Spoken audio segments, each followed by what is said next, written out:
Have you ever missed the last train home? Stood on a cold, empty platform, the silence so deep you could hear your own heartbeat? That's what happened to me last Tuesday. My watch showed 11:58 p.m. The final train had already departed, leaving me stranded. The station was deserted, bathed in the sickly yellow glow of the overhead lights. I slumped onto a bench, resigned to a long, expensive taxi ride. That's when I heard it. Not the familiar rumble of a modern train, but a distant, mournful whistle, a sound that seemed to echo from a bygone era. A single, round headlight pierced the darkness down the tracks. Strange, I thought. The schedule was clear. There were no more trains until morning. The train that pulled into the station looked like something out of a history book. It was ancient, all dark wood and tarnished brass, with steam curling from its engine. The carriages were dimly lit, but I couldn't see anyone inside. A name was painted in faded gold letters on the side,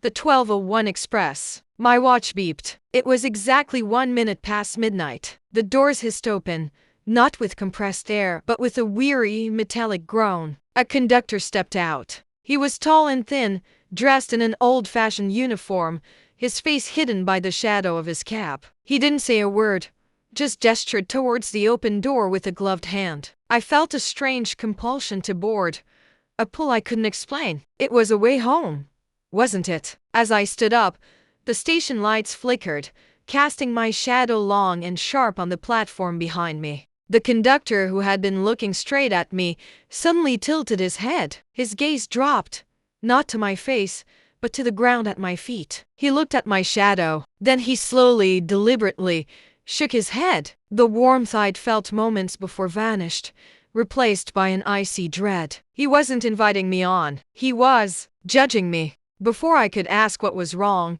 another figure shuffled out of the station's waiting room. It was a man I hadn't noticed before, pale and gaunt, with eyes that seemed hollowed out. He walked right past me towards the train. As he passed under a light, my blood ran cold. He cast no shadow. There was nothing on the ground behind him, just empty concrete. The conductor nodded to this man, a small, almost imperceptible gesture. The man boarded without a word, disappearing into the dim carriage. The conductor turned his faceless gaze back to me one last time. Then he stepped back onto the train, and the ancient doors groaned shut. As the 12:01 Express began to pull away, I scrambled to the window of the nearest carriage, desperate for an explanation. I pressed my face against the cool glass and peered inside. It wasn't empty. It was full of people, dozens of them, all sitting perfectly still, their faces pale and expressionless, their eyes staring blankly into the darkness. And in the flickering light of the carriage lamps,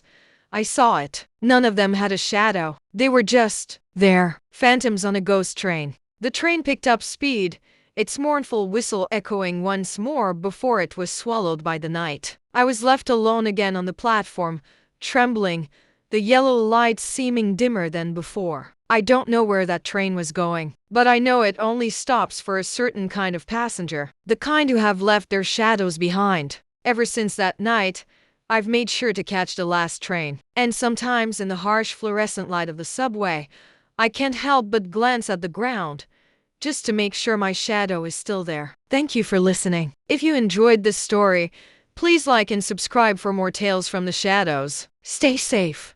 Streetlights flicker when they walk under them. Photos look slightly wrong, like something is missing near their feet. Mirrors reflect them, but not quite perfectly, as if the world is slowly disconnecting from them. And then one night, the shadow is just gone. No dramatic moment, no pain, just absence. That's when the train comes. Nobody knows where it goes. Some say it travels to a station that doesn't exist on any map. A place outside normal time. A place built for people who've somehow slipped out of the world's light. Others believe the train feeds on what the shadow represents. Because your shadow has been with you your whole life. It has followed you through childhood, through heartbreak, through mistakes and victories. It's proof that light recognizes you. When it's gone, something fundamental has changed. Those who board the 12:01 Express are rarely seen again. But there are stories of a few returning. They cast shadows once more, but they seem different, quieter, detached, like parts of their memories have faded, like something was taken in exchange for the ride.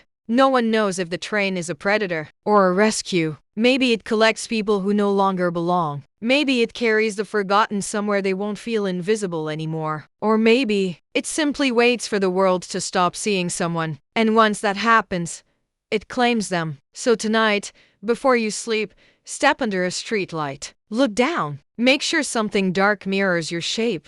Because if you ever stand there and see nothing, listen carefully. At 12:01 am, you'll hear a train slowing in the distance. And this time, it won't pass you by. If you want a longer version of this story, let me know in the comments. And don't forget to like and subscribe to Whisper Hex for more midnight mysteries.